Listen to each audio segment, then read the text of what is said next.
ইয়াকুব নবীর কিন্তু দুটা বউ ছিল। কয় বউ? দুই বউ। বাবা আদম থেকে আমাদের নবী পর্যন্ত যত নবী দুনিয়াতে আইছে, একজন নবী খালি একটা বিয়া করছে বউ না পাওয়ার কারণে। বউ না পাওয়ার কারণে কয় বিয়া? একজন নবী, তার নাম হলো আদম আলাইহিস সালাম। বউ পায়নি, কারণ যে কয়টা মেয়ে মানুষ সবই তার মেয়ে, জন্ম দেওয়া মেয়ে আর ছেলে। বউ না পাওয়ার কারণে এক হাওয়াকে নিয়েই কিন্তু আদম নবী ছিল। আর একজন নবী এখনো বিয়া করেনি, তার নাম হলো ঈসা আলাইহিস সালাম। আর প্রত্যেকটা নবী কম করা হলেও দুটা করছে, বেশি 100 পর্যন্ত করছে। কম করা হলো করা? দুইটা করছে। এই জন্য আল্লাহ কোরআনে যেখানে বিয়ার আয়াত দিয়েছে সেখানে দুই দিয়ে শুরু করছে। তোমরা দুটা বিয়া করো, মজা পাবা। এক বউ রাগ করলে আর এক বউয়ের কাছে যাবা, জোরে কোন কথা ঠিক না? আর একটা লিয়েই যদি থাকো তোমার জীবনে মজা নাই। কোনো বউ যদি রাগ করে, খালি এই তুই রাগ করছো আর কাছে যাবো, দৌড়ে এসে পা ধরে বলে যায় না আমি ভালো হয়ে গেছি। মেয়েদেরকে যদি সাইজ করতে চান, সামর্থ্য থাকলে আর একটা বিয়ে করেন, আপনার জীবন শান্তিময় হয়ে যাবে। খালি অর্থের দিক দিয়ে সামর্থ্য না, ওই দিক দিয়ে সামর্থ্য হওয়া লাগবে। জোরে কোন কথা ঠিক কিনা? ওই দিকে কোন দিক ওটা ইশারা করে বললাম, পরে বুঝে নেবেন। তাহলে ইয়াকুব নবী দুইটা বিয়ে করছেন। জোরে কোন কয়টা? দুইটা বইয়ের পেট থেকে আল্লাহ তাকে 12টা সন্তান দিয়েছিল। জোরে বলেন কয়টা? একটা বইয়ের পেট থেকে মাত্র 2টা ছেলে, আর একটা বইয়ের পেট থেকে 10টা ছেলে। এই 10টা ছেলে অত্যন্ত খারাপ ছিল, 2টা ছেলে অত্যন্ত ভালো ছিল। ইয়াকুব নবী নির্জনে বসে আল্লাহর কাছে কান ধরে বলে, আল্লাহ আমার 10টা ছেলে এত খারাপ হলো কেন? আমি নবী হয়ে জন্ম দিলাম, তারপরে 10টা ছেলে আমার এত খারাপ হলো কেন? আর আমার 2টা ছেলে এত ভালো হওয়ার পিছনে কারণ কি? আল্লাহ বলে, ইয়াকুব তুমি বাবা, তুমি বুঝবা না। সন্তান ভালো মন্দ এটা বাপের কারণে হয় না, এটা হয় মায়ের কারণে। তোমার যে 10টা ছেলে খারাপ, এই 10টা হলো তোমার ওই বউটাও খারাপ। জোরে কোন কি খারাপ? আজকে যেই ছেলেরা কোরআনের মাহফিল হিসাব মেলার মধ্যে ঘুরতেছে, রাস্তায় রাস্তায় ঘুরতেছে, কোরআনের মাহফিলে বসার সৌভাগ্য হচ্ছে না, বুঝবেন ওই ছেলের দোষ না, দোষ হলো ওর মায়ের। দোষ হলো কার? এই জন্য খ্রিস্টান নেপোলিয়ন বলেছে, ভালো একটা ছেলে যদি তোমরা চাও তাহলে ভালো একটা বাবা লাগবে না, ভালো একটা মার বড় দরকার। আজকে আমরা ভালো ছেলে যদি পাওয়ার চাই, ভালো মায়ের দরকার আছে না নাই? 10টা ছেলে রক্ত মাখা জামা নিয়া ইয়াকুব নবীর সামনে কাঁদতেছে। এটা কিন্তু আসল কান্না না, এটা হলো অভিনয়ের কান্না। চোখ দেখালে দরকার পারি পড়তেছে। ইয়াকুব বলে, খবর কি বাবা? বলে, এই যে আব্বা, ইউসুফের জামা। অনেক চেষ্টা করে বাঘের হাত থেকে ইউসুফকে আমরা রক্ষা করবার পারিনি, কিন্তু জামা রক্ষা করছি। আপনার বলেন তো এর মধ্যে ষড়যন্ত্র আছে না নাই? আচ্ছা, বাঘ যদি ইউসুফকে ধরে তাহলে আগে কি ইউসুফকে ধরছে না জামা ধরছে? জামা দেখে যে রক্ত মাখা জামা, কিন্তু কোনো জায়গা ছিঁড়েনি, ছিঁড়া ফাটা কিছুই নাই, সে জামা রক্ত মাখা। ইয়াকুব নবী বুঝবার পারলেন যে এরা ষড়যন্ত্র করছে, কিন্তু জবান খুললেন না, কারণ জবান খুললেই বিপদ। এই কারণে তিনি ঘরের মধ্যে গেলেন। ঘরের মধ্যে গিয়ে রক্ত মাখা জামা নিয়ে আল্লাহর কাছে বললেন, আল্লাহ আমার 10টা সন্তান ষড়যন্ত্র করতেছে, আমি তোমার কাছে বলতেছি, আল্লাহ আমার ইউসুফ যেখানে থাকে না কেন তুমি তাকে হেফাজত করো। আপনারা বলেন তো, সন্তানের জন্য বাপের দোয়া কবুল হয় কি হয় না? শ্বশুরের হয়? কথা কয় না। বাপের দোয়া কবুল হয় কি হয় না? মায়ের দোয়া কবুল হয় কি হয় না? ডিসেম্বরের 1 তারিখ আমার অ্যাক্সিডেন্ট হলো। আমার গাড়িকে ট্রাক এবং বাস মারা দিল। আপনারা সবাই দেখছেন ফেসবুকে, সোশ্যাল মিডিয়ায়, আমি ওটা ছেড়ে দিছি। গাড়ি গুঁড়া হয়ে গেছে, কিন্তু আমার কিছু হয়নি। সব আল্লাহর না রে। এইখানে আমার মা, আব্বা 18 সালে মারা গেলে মা আমাকে বললো, বাবা তুই বাপের জানাজা যেভাবে করলি, আমি মরে গেলে এরকম কান্দা জানাজা করা লাগবে, ওয়াদা দে। তা আমি বললাম, মা আপনি আগে মরবেন না আমি আগে মরবো? কেমন বলবো? বলে, আমি মা হয়ে দোয়া করতেছি, আমার আগে তুই মরবি না কেন? সবসময় যদি 5 ওয়াক্ত নামাজ পড়ে তোর জন্য দোয়া করি, মরবি কেমন? আমি সেদিন বুঝলাম যে মায়ের দোয়ার কারণে, মাও যে আমার এখনো মরেনি, মাও যদি মরতো আমি বাঁচতাম না, কারণ জানাজা করা লাগবে। এই জানাজা করার জন্য আল্লাহ মায়ের দোয়ায় এখন আমাকে অক্ষত রাখছে, জোরে কর সুবহানাল্লাহ। তাহলে মায়ের দোয়া কবুল হয় না শাশুড়ির দোয়া? জোরে কর কার দোয়া? বাপের দোয়া না শ্বশুরের দোয়া? বাপের দোয়া না দয়াল বাবার দোয়া? দয়াল বাবার দরবারেতে কেউ ফিরে না খালি হাতে, দয়াল বাবার দরবারেতে কেউ ফিরে না খালি হাতে। শালি বাবা কেল্লা বাবা, এই বাবা বাবা নিয়ে যারা জিকির করে এরাই হলো 1 নম্বর ভণ্ড। জিকির করতে হবে কার? শুধুমাত্র আল্লাহ ছাড়া অন্য কারো নামে জিকির করা যাবে? এমনকি নবীর নামও জিকির করলে শিরক হবে। কারণ নবীর নামে একটা গান গাইছিল আব্দুল আলিম, নবীর নাম জপে যেজন, নবীর নাম জপে যেজন সেই তো দোজাহানের ধনী।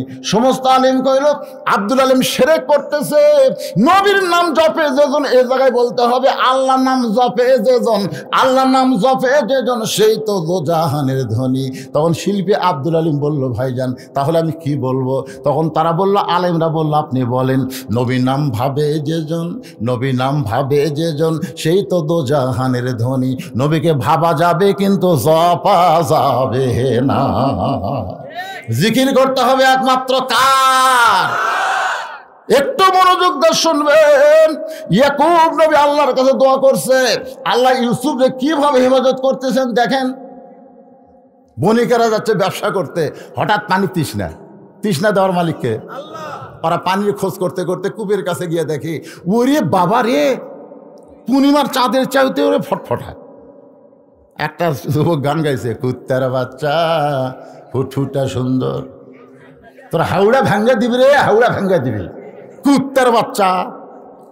লাকাদ খলাকনাল ইনসানা ফি আহসানি তাকবীম, বলতে হবে মানুষের বাচ্চা ফুটফুটা সুন্দর। ধরে কোন কার বাচ্চা? কথা কয় না। আপনার কি কুত্তার বাচ্চা না মানুষের বাচ্চা? ওই যে কইলো কুত্তার বাচ্চা, কুত্তার বাচ্চাটা কি বুঝালো? পরে বলতেছে ডাল চোর, গম চোর, আর কুন্ডা ভোট চোর, আরো কত চোর আমাকে দেশত আছে না নাই? ওদেরকে কিন্তু লক্ষ্য করে বলেছে কুত্তার বাচ্চা। ওটা বলার পেছনে কারণ হলো আল্লাহ বলেছেন সুম্মা রাদাদনাহু আসফালা সাফিলিন। কর্মদোষী মানুষ পশুর চাইতেও জঘন্য হয়ে যাবে। একটু মনোযোগ দিয়ে শোনেন, ইয়াকুব নবীর দোয়া আল্লাহ কিভাবে কবুল করছে। ওরা কূপের কাছে আইসা দেখে ফুটফুটা পূর্ণিমার চাঁদের মতন সন্তান, এত সুন্দর সন্তান। তোলা নিয়ে ব্যস্ত হয়ে গেছে, পানি পান করবে। ইউসুফকে তোলা নিয়ে ব্যস্ত, উপরে তুলে খালি বলতে আমি নেবো, ওইটা আমি নেবো। সবাই কাড়াকাড়ি লাগছে, সুবহানাল্লাহ সুবহানাল্লাহ। কিন্তু তোরা কুয়ার মধ্যে ফেলা দিলি, তাকে নেওয়ার জন্য কাড়াকাড়ি দেখছেন। সবাই যখন কাড়াকাড়ি করতেছে, মনি ওকে সর্দার, ওই বণিকের সর্দার বলতেছে এক কাম করা হোক, এই কাড়াকাড়ি না করে এক টুকরা টুকরা করি, টুকরা টুকরা করে আমরা ব্যাটালি। তখন সবাই বলতেছে মনির এক যদি টুকরা টুকরা করেন ই পৌঁছে যাবি, ই বাঁচে থাকবি। বলে তাহলে কাড়াকাড়ি করিস করে, সব বাজারত বেশি বেশি টাকা ভাগ করলে। এখন মানুষ বেচার বাজারে নিয়ে গেছে ইউসুফকে, নবীর ছেলে ইউসুফ নবী, জোরে কোন সুবহানাল্লাহ। ওই বাজারে বহু মানুষের খরিদ্দারের ভিতরে 2টা খরিদ্দার স্পেশাল ভাবে ঘুরতেছে। একটা হলো আজিজ মিশর, আর একটা হলো জোলাইখা। একজনের নাম কি? আজিজ মিশর। আজিজ মিশর হলো স্বামীর নাম, আর জোলাইখা হলো বইয়ের নাম। বউ ঘুরতেছে সামনে সামনে, স্বামী ঘুরতেছে পিছনে পিছনে। একটাই মাত্র অপরাধ, বউকে সামনে দিয়ে স্বামী পিছনে থাকা অপরাধ হলো বহুদিন হলো বিয়ে হচ্ছে কিন্তু বাচ্চা হচ্ছে না। কি হচ্ছে না? আসলে বিয়ে করার পরে বইয়ের কোলে যদি বাচ্চা না দেওয়া যায়, ওই স্বামী কিন্তু অসহায়। মেয়ে মানুষ কয় তুমি যতই বিল্ডিং দাও, যতই গলার মালা দাও, একটা বাচ্চা দাও, আমাকে একটু মা মা বলে ডাকবে, আমি একটু বুকের মধ্যে চাইবা ধরবো। মেয়েরা কিন্তু মাতৃত্বে খুশি, জোরে গান ঠিক কিনা? জোলাইখার বাচ্চা হয় নাই, বিয়ে হয়েছে বহুদিন। দেখি তো ছোট্ট মানুষের মধ্যে একটা ফুটফুটা বাচ্চা পাওয়া যায় কিনা। ইউসুফের সামনে দাঁড়ায় জোলাইখা হিঁকা নিলেন। আজিজ মিশর বলে খবর কি? বলে এত সুন্দর সন্তান আমি জীবনে কোনোদিন দেখি নাই, এইটারে আমি সন্তান হিসাবে নিবার চাই। ধরে কারণ সুবহানাল্লাহ। মনিবের সর্দার মুচকি মুচকি হাসতেছে। অন্য মনিব গুলাকে হাসেন কেন, বণিক গুলাকে হাসেন কেন? বলে হাসার কারণ হলো মেয়ে মানুষ যখন কোনো জিনিসের পছন্দ করে বুঝতে হবে তার দাম 10 গুণ বেশি। এই জন্য বউ নিয়ে খবরদার মার্কেটে যাবেন না। আপনার বউ যদি কোনো জিনিস পছন্দ করে কাপড়ওয়ালা 10 গুণ দাম বাড়ায় করে। কারণ মেয়ে মানুষ যদি কোনো জিনিস পছন্দ করে আপনি যদি না লিয়ে দেন ওর তাকে ঘন ঘন শুরু করবি, ও আর কোনো জিনিসই ভালো লাগবে না, তোমার আর মার্কেটে থাকবো না। এই জন্য মেয়ে মানুষের জিনিসের দাম 500, আপনি বউ লিয়ে গেলে দাম চাবি 5000, 5000, 750, 5000। এখন জুলাইখা যেই মাত্র কইছে এই বাচ্চা আমার পছন্দ, বণিকের সর্দার বলতেছে 1 লক্ষ স্বর্ণ মুদ্রা। আজিজ মিশর বলে একটা বাচ্চার দাম কি এত হয়? জুলাইখা বলে আমি পছন্দ করলাম এই কারণে তোমার কাছে টাকা বাজে। 1 লক্ষ স্বর্ণ মুদ্রা দিয়ে ইউসুফকে কিনে নিয়ে গেলেন। লালন পালন করতেছেন মায়ের মতো। ইউসুফ যখন যুবক হয়ে গেছে, বালেগ হয়ে গেছে, পুরুষ মানুষ যখন বালেগ হবে তখন কিছু সিমটম আল্লাহ তার বাহির করে দেয়। ধরে কেন সুবহানাল্লাহ। কিছু চিহ্ন এই যে মোবাইল ধরে আছে, ও কিন্তু আস্তে আস্তে বালেগের দিকে যাচ্ছে। বালেগ মানে কি? এইদিকে তাকায় দেখবেন পশমের মতন চুল উঠতেছে, এখানে দেখবেন চুল উঠতেছে, এ তাকে হাত দিয়ে খুশখুশ করে। ওরে বাবা রে, হাসতেছেন? পুরুষ মানুষের সিমটম হলো মোচোটা, দাড়ি ওটা। দরকার কথা ঠিক কিনা? আর মেয়ে মানুষের চিহ্ন হলো মোচো নাই, দাড়িও নাই। এক মেয়ে আমার কয়, হুজুর আমার স্বামী যদি বাইরে গেলি মেয়েরা খালি টকটকায় তাকায় থাকে, সবাই খালি আমার স্বামীর দিকে তাকায় থাকে, খুব সুন্দর তো। আমি বললাম তুমি কি চাচ্ছ? বলে আমার স্বামীর দিকে কোনো মেয়ে মানুষ যেন না তাকায় এই জন্য কোনো দোয়া আছে? মানে একটা দোয়া আছে, তুমি যদি করবার পারো। বলে কি দোয়া? বলে তুমি খুব চেষ্টা করে তোমার স্বামীর দাড়ি রাখাও। তোমার স্বামী যখন দাড়ি রাখবে তখন মেয়েরা মনে করবে এটা চাচা, আর কেউ তাকাবে না, কারণ দাড়ি রাখলি চাচা। বলে হুজুর তাই? আমরা হ্যাঁ, খালি দাড়ি রাখাও, একটা মেয়েও আমাকে দিকে তাকায় না, কারণ সবাই জানে এটা চাচা, চাচার দিকে তাকে কোনো লাভ নাই। আর 30 বছরের দাড়িওয়ালা যদি দাড়ি খামায় অর্ধেক মনে করে এটা আমার ভাই রে, এটা আমার ভাই। আস্তে আস্তে কাছে যাই রে, কাছে যাই। আর চাচা হলে দূরে দৌড়ায়। আমি এটাকে বললাম তুমি যদি পারো তোমার স্বামীর মুখে দাঁড়িয়ে রাখাও। বহু কান্দাকাটি করে ওর স্বামী যখন দাঁড়িয়ে রাখছে, ওই স্বামীর নিয়ে যখন বাইরে যায় মেয়েটা তাকায় দেখে একটা মেয়ে ওর স্বামীর দিকে তাকায় না। তার মানে বোঝা গেল পুরুষ মানুষের দাড়ির দরকার আছে নাই? দরকার আছে নাই? ইউসুফ নবীর দাড়ি যখন উঠে গেছে এমন সময় জুলাইখার কলিজার মধ্যে অন্তরে শয়তান এসে বলতেছে মিন শাররিল ওয়াসওয়াসিল খান্নাস। আমাদের ভিতরে খান্নাস আছে না নাই? ওয়াসওয়াসিল খান্নাস। খান্নাস এসে বলতে জুলাইখা দেখ দেখ আজিজ মিশর বুড়া রে, আরে আর সাইজ দেখছো এখানে কমলা লেবুর মতন রে। শয়তান ধোকা দিচ্ছে। জুলাইখা বলতেছে এরা আমার সন্তান হয়। শয়তান বলতেছে কোন পক্ষের সন্তান? দেখছেন না আমার স্বামী বুড়া হয়ে গেছে, কি টাটকা মাল। এমন ধোকা মারছে শয়তান। ওই ধোকার কারণে জুলাইখা আস্তে আস্তে, শোনেন, আস্তে আস্তে মাগরিবের 3 রাকাত নামাজ কেমনি পাইলাম শুনবেন না? জুলাইখা আস্তে আস্তে ইউসুফ নবীর কাছে গিয়া যে গায়ে হাতটা রাখছে, গায়ে কেবল হাত রাখছে, সঙ্গে সঙ্গে ইউসুফ নবী হ্যাঁচকা টান মারছে। জুলাইখা বলে ইউসুফ, এমন ভাবে হ্যাঁচকা টান দেওয়ার কারণ কি? ইউসুফ বলতেছে আমি আল্লাহকে বড় ভয় করি। ইন্নী আখাফুল্লাহ, ভয় করি কাকে? জুলাইখা বলে আমি তোমার গায়ে হাত দিলাম আর তুমি আল্লাহকে ভয় করো, তার মানে? বলে আপনি এতদিন আমার গায়ে হাত দিয়েছেন কিন্তু আজকের হাত দেওয়ার মধ্যে কম বিশ্বাস। এতদিন আপনি গায়ে হাত দিয়েছেন আমার গরম লাগেনি, মায়ের হাতের যেরকম মহব্বত সেই রকম লাগছে, কিন্তু আজকে হাত দেওয়া মাত্রই মনে হয় আপনার হাতের তোরা আগুন জ্বলতে যায়, আমি টানছি। জুলাইখা কাকা এটা কে রে, এটা কে রে? আসলে খেয়ে বোঝা লাগবে না, ওটা হচ্ছে আল্লাহর নবী। ধরে কোন সুবহানাল্লাহ। জুলাইখা দেখতে সোজা আঙ্গুলে যখন ঘি উঠবে না, আঙ্গুল বেঁকা করা লাগবে। অন্দর মহলে নিয়ে গিয়ে সমস্ত দরজা বন্ধ করে জুলাইখা ইউসুফের সামনে যখন মাথা আর ওড়না খুলতেছে, মাথার ওপর কাপড় দেয়, ওড়না খুলতেছে, বুক থেকে যখন ওড়না টান দেয়, সঙ্গে সঙ্গে ইউসুফের চোখ দুইটা বন্ধ করেছে। জোরে কান সুবহানাল্লাহ। ওমাই ইয়াতাওয়াক্কাল আলাল্লাহি ফাহুয়া হাসবুহু। আল্লাহ, জুলাইখার মনের মধ্যে খারাপ বাসনা, তোমার প্রতি ভরসা করলাম আল্লাহ, তুমি ইউসুফের জন্য যথেষ্ট হয়ে যাও। জুলাইখা বলতেছে, আল্লাহ আল্লাহকে কান্দা কাম হবি না, সব দরজা তালা মারছি, তুমি বার হওয়ার পারবা না, বরং আমি যেটা চাই সেটা রাজি হয়ে যাও। ইউসুফ বলতেছে, আল্লাহ যার সাথে আছে তার কোনো বিপদ নাই। নাসরুম মিনাল্লাহি ওয়া ফাতহুন কারীব ওয়াবাশশিরিল মুমিনিন। যেই দরজার দিকে যায় চাবিগুলো অটোমেটিক খুলে যায়। জোরে কোন সুবহানাল্লাহ। জুলাইখা তালার দিকে তাকায় থাকে, তালা আছে, চাবি আছে আমার হাতে, আর তালাগুলা খুলে যায়। ব্যাপারে কি? সেই দরজার কাছে যেই মাত্র ইউসুফ, এমন সময় জুলাইখা রাগিনী বাগিনী হইয়া, মেয়ে মানুষ যখন খেপা যায় তখন তাদেরকে সামাল দেওয়া খুব কঠিন। একটা অসুস্থ হয়ে বাসায়, আর একটা ক্ষমতার চেয়ারে, তারপরেও দেখবেন দুই ধনের মধ্যে হিংসা। কথা কোন আছে না নাই? একজন মরিয়া যাবি, তারপরও বিদেশে চিকিৎসার জন্য সরকার ছাড় দেবে না, ও আর জীবনেও কিন্তু রাজনীতি আসবে না, তারপরে কই মরিয়া যা, তোকে বাঁচান যাবি না। যান, একটু খেয়াল করবেন, জুলাইখার মনের মধ্যে বড় হিংসা। মেয়ে মানুষের হিংসা রোগটা হলো সবচাইতে বেশি বড় রোগ। মেয়েদের হিংসা কম না বেশি? দৌড়ে গিয়ে ইউসুফের পিছনে কাপড় এভাবে আমার দিকে তাকায় দেখেন, কাপড় খামচে ধরেছে। ইউসুফ তোকে বের হবার দেব না। যারা কোলে যায় আল্লাহর ভয়, তার কি কোনোদিন জামার মহব্বত হয়? ইউসুফ নবী ইমানের ভয়ে, আল্লাহর ভয়ে ইমানকে বাঁচানোর জন্য যখন দৌড় দেয়, পিছনের পাঞ্জাবি ছেড়ে গেছে। জুলাইখা দেখলে এত কিছু করার পরেও ইউসুফকে আটকানো গেল না, এবার আটকাতেই হবে। চলে গেছে রাজ দরবারে বিচারপতির কাছে।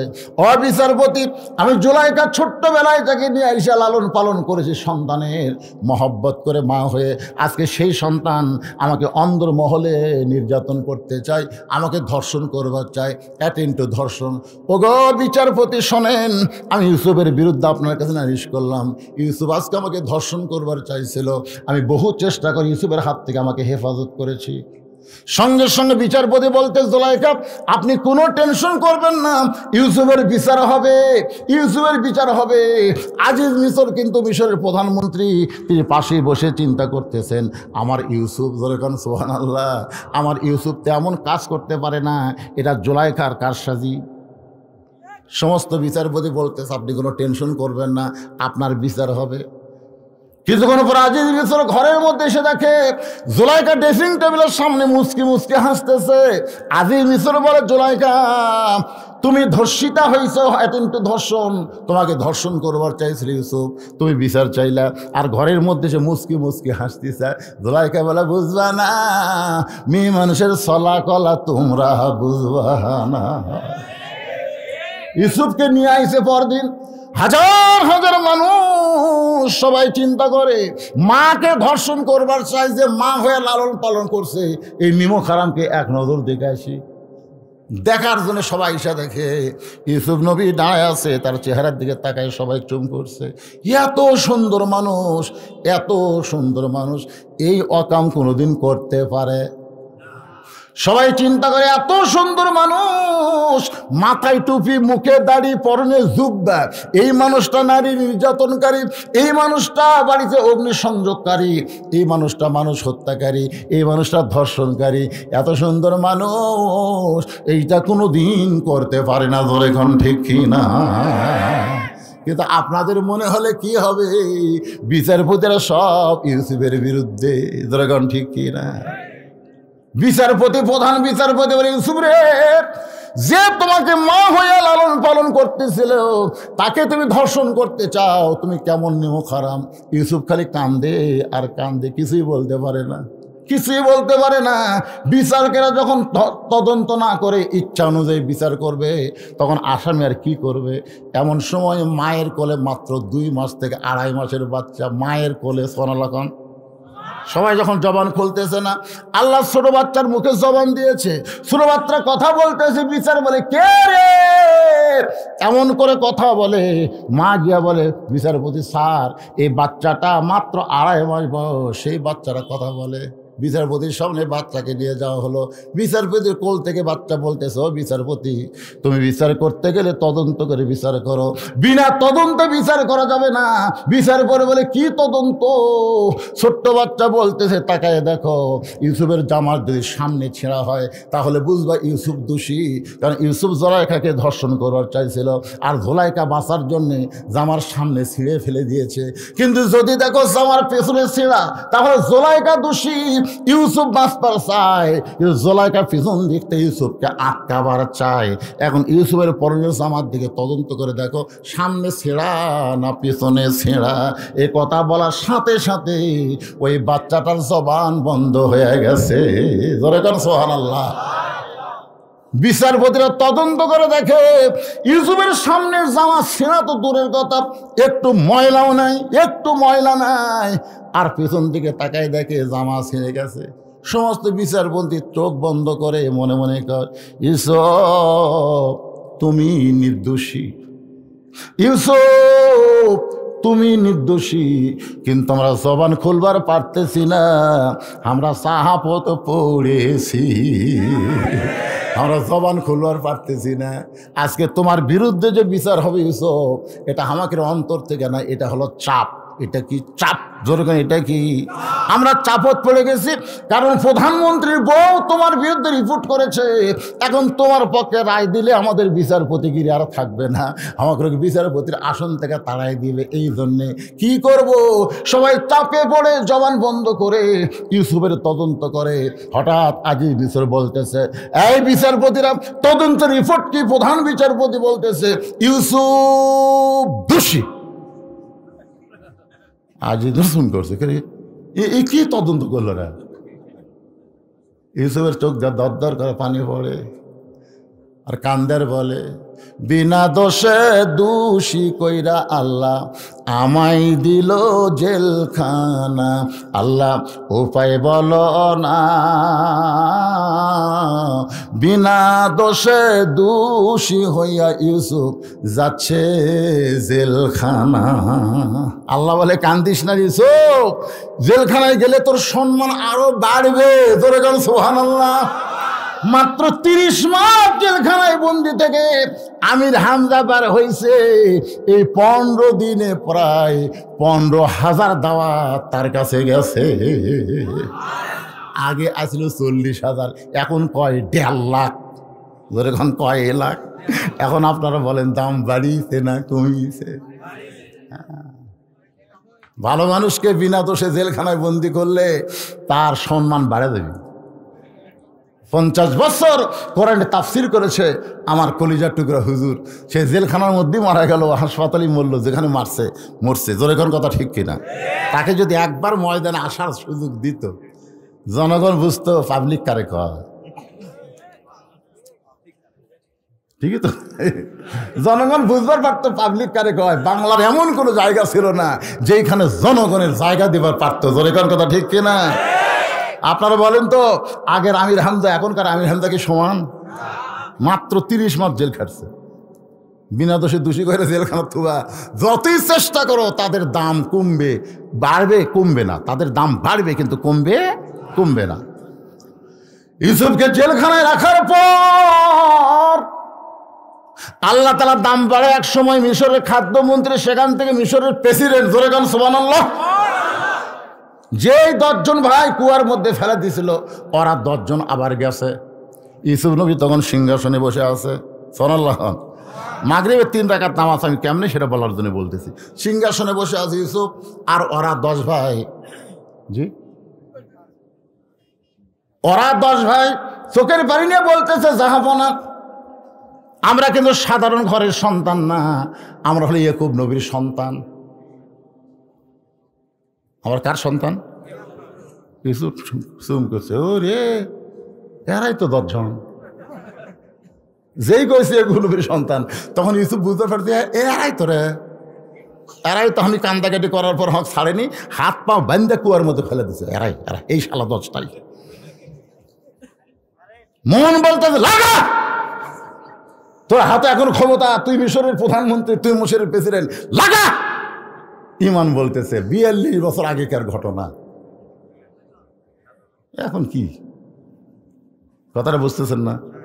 আল্লাহ কয়, খেরে ইউসুফ, এরা 10 জন যদি কুয়াত না ফেলাতো তুই এশিয়ার দেশে পারতি। আল্লাহ বলতে ইউসুফ রে, ওরা যদি কুয়াত না ফেলাতো তুই এই চেয়ারে বসে পারতি। তো তাহলে চেয়ার বসার জন্য ওরা তো সহযোগিতা করতে, পাগলা। রাগ করিস কেন, রাগ করিস কেন? বিয়া করছে, বিয়া রাত্রি বইয়ের উপর সন্দেহ। এত সুন্দর বউ, প্রেম ছাড়া আসলো, সন্দেহ করে কিন্তু এত সুন্দরী বউ প্রেম ছাড়া আসছিল, বিয়ার আগে প্রেম করছে। বউ ছাড়া থে বাইরে বেড়াচ্ছে, বাপ কয় কে রে সুন্দরী বউ থুয়া বেড়া ঘুরিস কে রে, বাসও করবো না।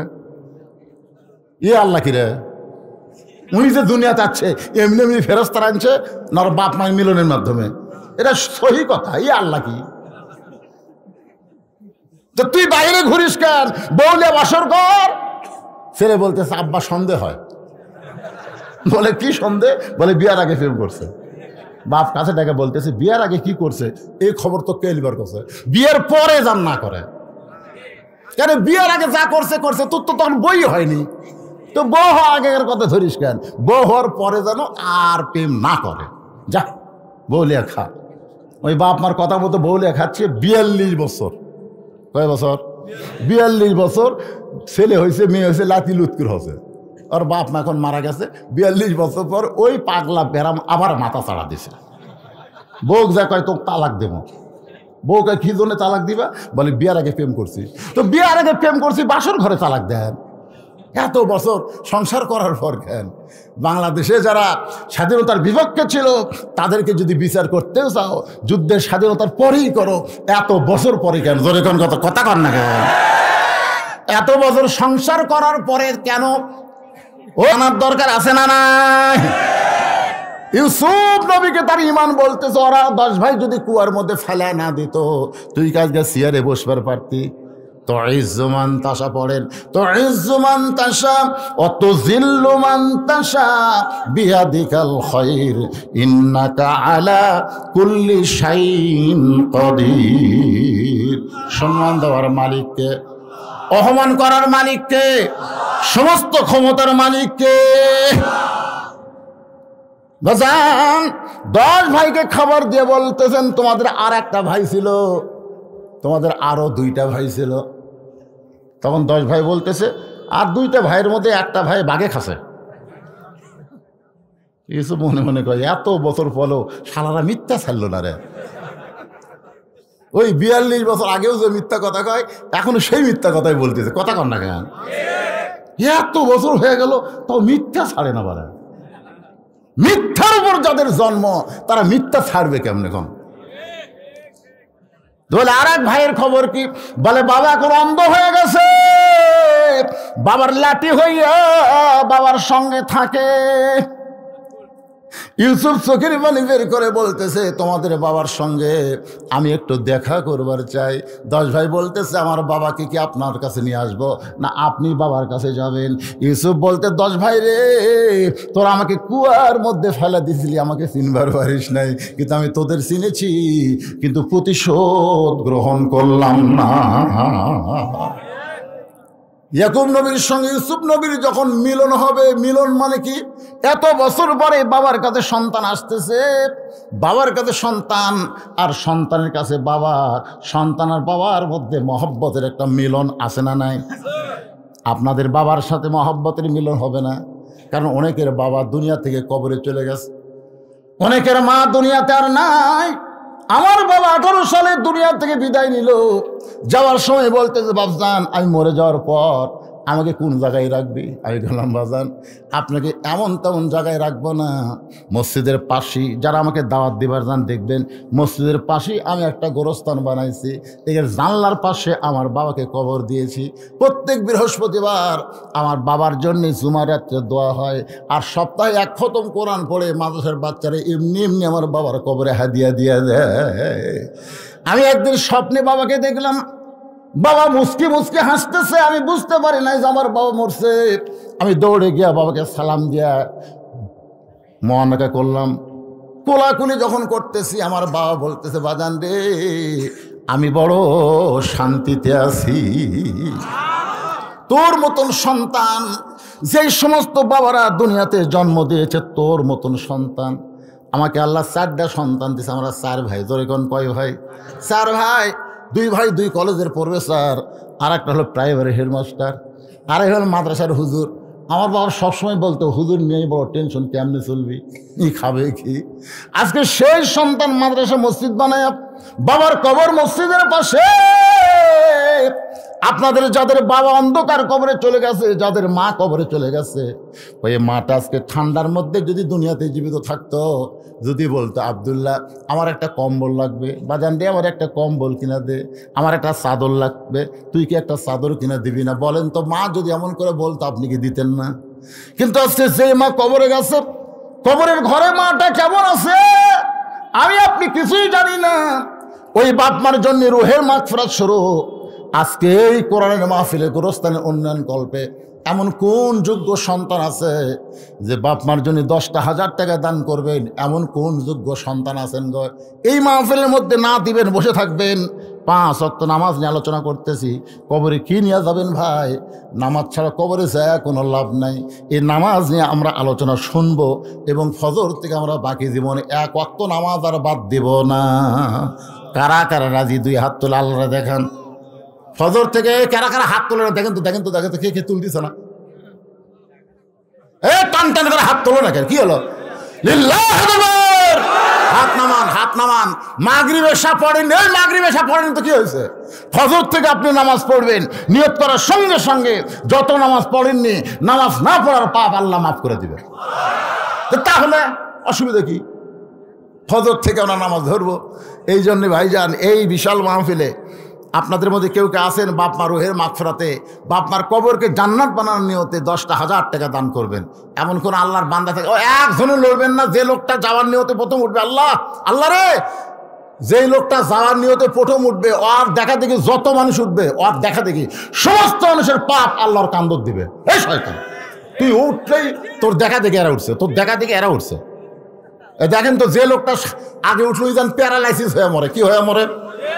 মরার আগে হাত চাবি পাও যাবি, তখন দেখবে ওটা ঠেলা কাক্কা, আর পারবি না, নিজের হাতে নিজের লাভার পারবি না। তখন এতক্ষণ ওঠেন নাই, যেই বলছে কিছু দান করা না, দেন, বসে থাকেন। আপনি দেখেন এখানে এমন আল্লাহর পাগল ছেলে আছে, মায়ের জন্য, বাবার জন্যে। আজকে গোরস্থানের উন্নয়ন কল্পে গোরস্থানে একটু মাটি বায়না করে রাখ, কখন যেন আসতে পারে তোর মরণের ডাক। বাড়ি 3 তলা 4 তলা 5 তলা করে লাভ নাই, গোরস্থানকে সুন্দর করতে হবে। কুকুর বিড়াল যেন না ঢোকে, শিয়াল যেন না ঢোকে। গোরস্থানের চারিদিকে প্রাচীর দেওয়া দরকার, মানুষ যেন জানতে পারে এই জায়গায় মরা মানুষ বাসস্থান করতেছে, এটা যেন মানুষ জানতে পারে। মানুষ, মরা মানুষের কবরস্থান দেখলে, যারা দুনিয়া থেকে বিদায় নিয়েছে তাদের কবরস্থান দেখলে নিজেকেও যাওয়া লাগবে, এই কথা বারবার মনে হবে। জোরে কোনো কথা ঠিক কিনা? যদি আজকে গোরস্থান না থাকতো, মানুষ মরার কথাই ভুলে যেত। যে চরিত্র মানুষের হচ্ছে, আপনাদের মধ্যে নাই 10,000 টাকা দেওয়ার মতন কেউ নাই? কেরে এই গোরস্থান কমিটি সভাপতিকে, সভাপতি আগে দিছে, আদায় হয়ে গেছে, আবার খামা খাওয়াজ বাদ দিতে। এই যে একটা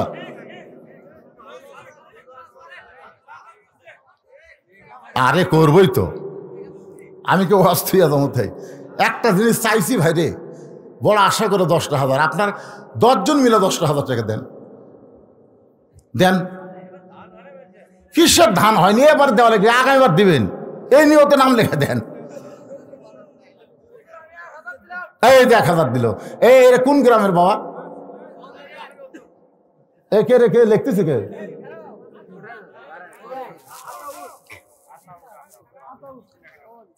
লিল্লাহি আকবার। আতাউর গজারি 1,000 টাকা জোরে বলেন মারহাবা।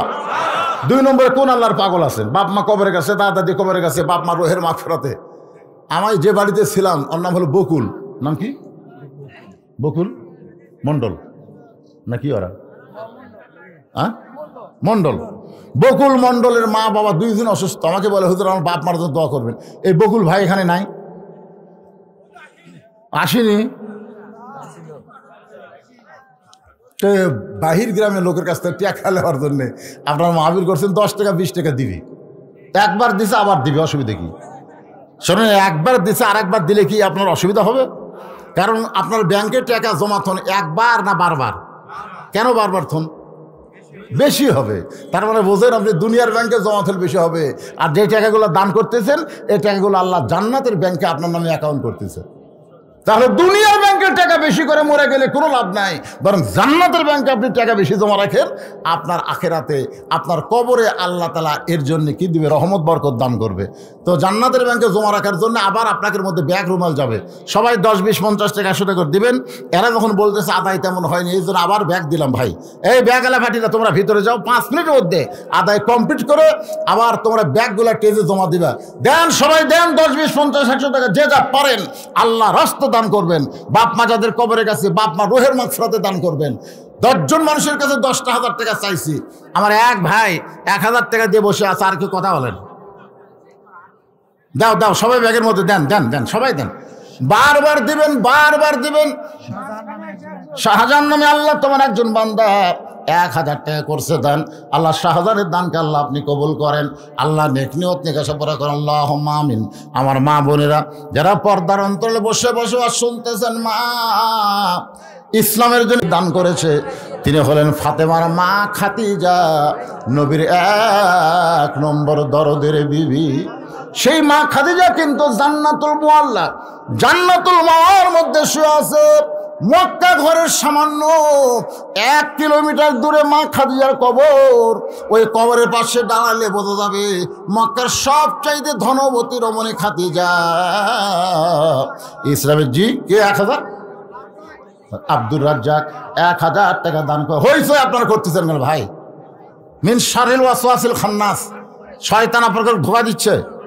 শয়তানের ধোকায় পড়েন না, সবাই জিকির করেন লা ইলাহা ইল্লাল্লাহ, লা ইলাহা ইল্লাল্লাহ, লা ইলাহা ইল্লাল্লাহ, লা ইলাহা ইল্লাল্লাহ, লা ইলাহা ইল্লাল্লাহ, লা ইলাহা ইল্লাল্লাহ, লা ইলাহা ইল্লাল্লাহ, লা ইলাহা ইল্লাল্লাহ, লা ইলাহা। আমি সব দিশা 1000 টাকা দিলে হবে? আচ্ছা ঠিক আছে। কারণ হুজুর আমি গরিব মানুষ, 1000 টাকা দেবো। ওনার নাম লেখেন 1000 টাকা। আবু তালেব আজকের মাহফিলে সভাপতি সাহেব 1000। হ্যাঁ, আব্দুল খালেক, আবুল খালেক হবেন, আব্দুল খালেক 1000 টাকা দান করেছে। আল্লাহ তার দানকে কবুল করেন, ধরে করেন আমিন। ভাইজান যারা উঠে গেছে গেছে, যার ভাগ্য যার ইমান যেরকম, ধরে করেন ঠিক কিনা। এই ফাঁকা জায়গাটা আপনার পুরো করে বসেন তো, ফাঁকা জায়গাটা পুরো করে বসেন। আমি মাগরিবের পরে এশার পরে আসরের কথা আলোচনা করব। কে? আলমগীর হোসেন নগদে 500 টাকা টেজে করছে দান। এই যারা পিছনে বসে আছেন সামনের দিকে আসেন, যারা গেছে চলে গেছে, অসুবিধা নাই। আমরা এখনো কম নাই, অনেক আল্লাহর বান্দা আছি। 1000 সাহাবী নিয়ে নবী উহুদের ময়দানে রওনা দিয়েছিলেন, জোরে কোন ঠিক কিনা। রাস্তার মাঝখানে 700 জন আগে আউট।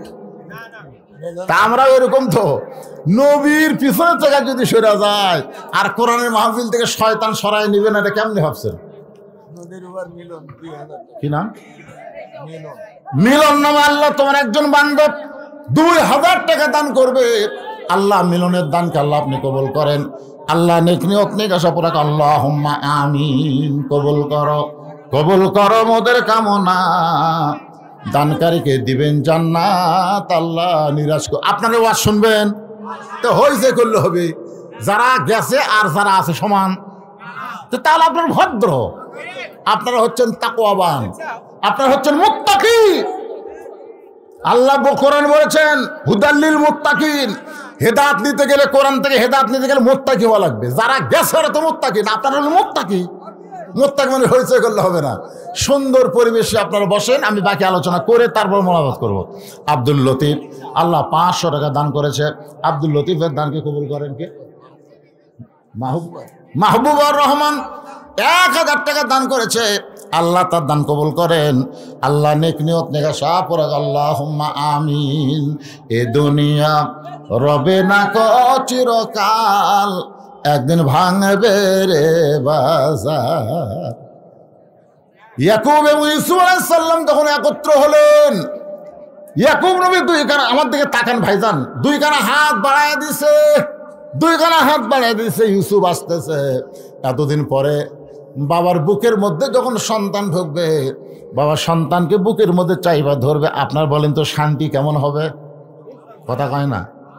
এত বছর পর যেই সন্তান হারায় গেছিল, এখন মিশরের প্রেসিডেন্ট হয়ে বাবার বুকের মধ্যে আসতেছে, বাবার কলিজা কেমন শান্তি পাবে। ইয়াকুব যখন দুই কানা হাত বাড়ায় সন্তানের দিকে বাড়ায় দেয়, এমন সময় আল্লাহ বলেন, ইন্নামা আমওয়ালুকুম ওয়া আওলাদুকুম ফিতনা। ইয়াকুব রে, সম্পদ আর সন্তান হলো বিপদের কারণ। এত বছর পরে আমি তোমার সন্তান তোমাকে ফিরাই দিলাম, তুমি আমার শুকরিয়া না করে তোমার সন্তানকে বুকের মধ্যে নিবার চাও।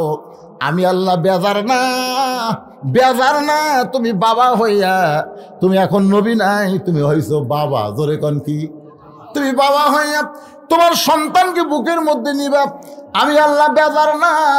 কিন্তু তুমি যদি নবী হও, তাহলে সন্তানকে বুকে নেওয়ার আগে আমার শুকরিয়া আদায় করো। ইয়াকুব আলাইহিস সালাম ইউসুফকে বুকের মধ্যে না নিয়ে শুকরিয়া তার এক নিয়তে 3 রাকাত নামাজ আদায় করে। ওই 3 রাকাত নামাজ আল্লাহর কাছে এতই পছন্দ, নিজের সন্তানকে বুকে না নিয়ে আল্লাহকে শুকরিয়া তার নামাজ হয়ে সেজদা দিল। আল্লাহ বলে, হাবিব, ইয়াকুব নবীর ওই 3 রাকাত নামাজ আপনার উম্মতের জন্যে মাগরিবের 3 রাকাত হিসেবে দিয়ে দিলাম। আপনার উম্মতেরা মাগরিবের 3 রাকাত নামাজ যখন জামাত আদায় করবে, ইয়াকুব আর ইউসুফ নবীর সম পরিমাণ সওয়াব আমি আল্লাহ তাদের আমল নামায় দিয়া দিব। সাহাবীরা বললেন, ইয়া রাসূলুল্লাহ, এশার 4 রাকাত ফরজ আদায় করলে, এশার 4 রাকাত ফরজ আদায় করলে আপনি কেমন খুশি? আপনি বলেন তো, রাতের সর্বশেষ নামাজ কি? এশার নামাজ। এশার নামাজ পর্যন্ত আল্লাহ অপেক্ষা করে, আপনি ফজর বললেন না। আল্লাহ কয়, এই ফেরেশতা ফজর পড়েনি রে। ফেরেশতা কয়, বেনামাজি না, বেনামাজি কইস না, ফজর পড়েনি, জোহর পড়বি। তখন জোহরও পড়ে না, তখন ফেরেশতাকে আল্লাহ দেখেন জোহরও পড়লো না। আল্লাহ কয়, এখনো বেনামাজি লিখিস না, আসর পড়বি। আসরে যখন পড়ে না, আল্লাহ কয় মাগরিব পড়বি। মাগরিব যখন পড়ে না, তখন ফেরেশতাকে আল্লাহ 4টাই গেল, একটা থাকলো। আল্লাহ কয়, ওটা পড়বি রে, ওইটা পড়ে তওবা করবি, কাল থেকে আর বাদ দিবি না। কিন্তু যখন এসাও গেল, তখন ফেরেশতারা আল্লাহর দিকে তাকায় বলে, আল্লাহ এখন কি করব? যা খুশি লেখ, যা খুশি লেখ। ফেরেশতাকে, আল্লাহ তুমি তোমার বান্দাকে এত ভালোবাসলে কি হবে? তোমার বান্দাটা তোমাকে ভালোবাসে না তো। যদি ভালোবাসতো, দুনিয়া ত্যাগ করে সে তোমাকে রুকু সেজদা করতো। জোরে কোন কথা ঠিক কিনা? তোমাকে ভালো তাহলে ভালোবাসলে হবে? এক পক্ষে ভালোবাসাতে কাম হয়? আমরা আল্লাহ আমাদের ভালোবাসে, আমরাকে যদি আল্লাহকে ভালোবাসি, আল্লাহ বলেছে, ইন্না সলাতি ওয়া নুসুকি ওয়া মাহইয়ায়া ওয়া মামাতি লিল্লাহি রাব্বিল আলামিন। তোমাদের নামাজ, তোমাদের কুরবানি, তোমাদের বেঁচে থাকা, তোমাদের মরে যাওয়া কেবলমাত্র একমাত্র কার জন্যে? আরো জোরে বলেন, কার জন্যে? সে আল্লাহর জন্যে। যদি নামাজ পড়তে চাই, একটু খেয়াল করে এশার নামাজ 4 রাকাত কেমনে পাইলাম, এটা পড়লে আমাদের লাভটা কি? রাসূল বলে, হে আমার সাহাবেরা শোনো,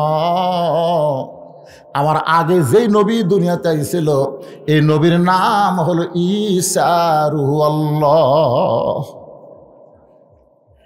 ঈসা আলাইহিস সালামের নাম শোনেন না আপনারা? আমাদের নবীর আগেই কিন্তু তিনি এসেছিলেন। ঈসা আলাইহিস সালাম দুনিয়া থেকে গিয়েছেন না আল্লাহ নিয়ে গেছেন? মানে এমন জায়গায় গেছে যেটি নিজে যাওয়া যাবে না আল্লাহ না নিয়ে গেলে। ইহুদিরা, এই যে শালা ইহুদিরা বাইতুল মুকাদ্দাস ধ্বংস করে বসাচ্ছে, ওই শালারাই, ওই শালারা। ইহুদি কিন্তু সর্বসময় নবীদের শত্রু, মুসলমানের শত্রু সবসময়। ইহুদিরা হচ্ছেন একের ঘেরাও করছে, ঈসা আলাইহিস সালামের বাড়ি ঘেরাও করছে। ঘেরাও করে করছে, পলাবি কোন দিক দিয়ে রে? পলাবি কোন দিক দিয়া? তোকে আমরা হত্যা করব। ঈসা আলাইহিস সালাম ঘরের মধ্যে গিয়ে বলে, আল্লাহ, বাইরে যেইভাবে ফলা বর্ষা নিয়ে ওরা ঘুরতেছে, আমি বের হলি ওরা হত্যা করবে। আল্লাহ বলে, ঈসা কোনো টেনশন করো না, তোমাকে বের হওয়া লাগবে না। ঈসা বলে, আল্লাহ, বের যদি না হয় তাহলে কোথায় যাব? আল্লাহ বলে, দরজা বন্ধ, ঘরের তালা ফাঁক করে তোমাকে আসমানে নিয়ে আসবো। ঘরের দরজা কি? বন্ধ, মানে দরজা দিয়ে তো বার হওয়া লাগবে না। ওপর দিয়ে ঈসা আলাইহিস সালামকে আল্লাহ নিয়ে গেছে। ইহুদির মধ্যে যাই সবচেয়ে বড় বীর, কয় না রে এতক্ষণ খালি এই বাড়ি পড়াতে আমাকে কি হবে, দরজা ভাঙ। খুব মশানলে দরজা ভাঙ্গা ভিতরে গেছে, ঈসা রে, কে রে ঈসা, পলাইলি কোথায়? হ্যাঁ, আল্লাহ তাআলা যে বেটা আগে ঢুকছে ওর চেহারা আবার ঈসা আলাইহিস সালামের মতো করে দিছে। ওই বারে আসা বলতে ভাই বহু খোঁজাখুঁজি করলাম, ঈসা নাই। অন্য ইহুদের বলতেছে তার তুই কে রে, আমি তোরকে ভাই রে, ওই অবস্থায় মারা শুরু করছে। খ্রিস্টানরা মনে করতেছে ঈসা নবী মারছে, আসলে আল্লাহ ঈসা মারেনি, ঈসা এখন চতুর্থ আসমানে আরাম করতেছে। জয়কান সোমান কর সোমান। এই শালা খ্রিস্টানরা বোঝে না, একটা ন্যাংটা ছবি দেখ হচ্ছে আর বুকতে এরকম মারছে, ফলা রক্ত বয়ে বয়ে পড়তেছে, কুশবিদ্ধ কয়েক দেখেন না আপনার ছবি দেখেন। আসলে ঈসা আলাইহিস সালাম মারা গেছে। লাইলাতুল মেরাজে আমাদের নবীকে আল্লাহ তাআলা ইমামুল আম্বিয়া, ইমাম মুরসালিন ডিগ্রি দিলেন। ফেরেশতা জিবরাইল বলে, ইয়া রাসূলুল্লাহ, আপনার পেছনে যারা নামাজ পড়ল আপনি তাদের চিনেন? রাসূল বলে, এই জগতের কাউরে চিনি না ভাই।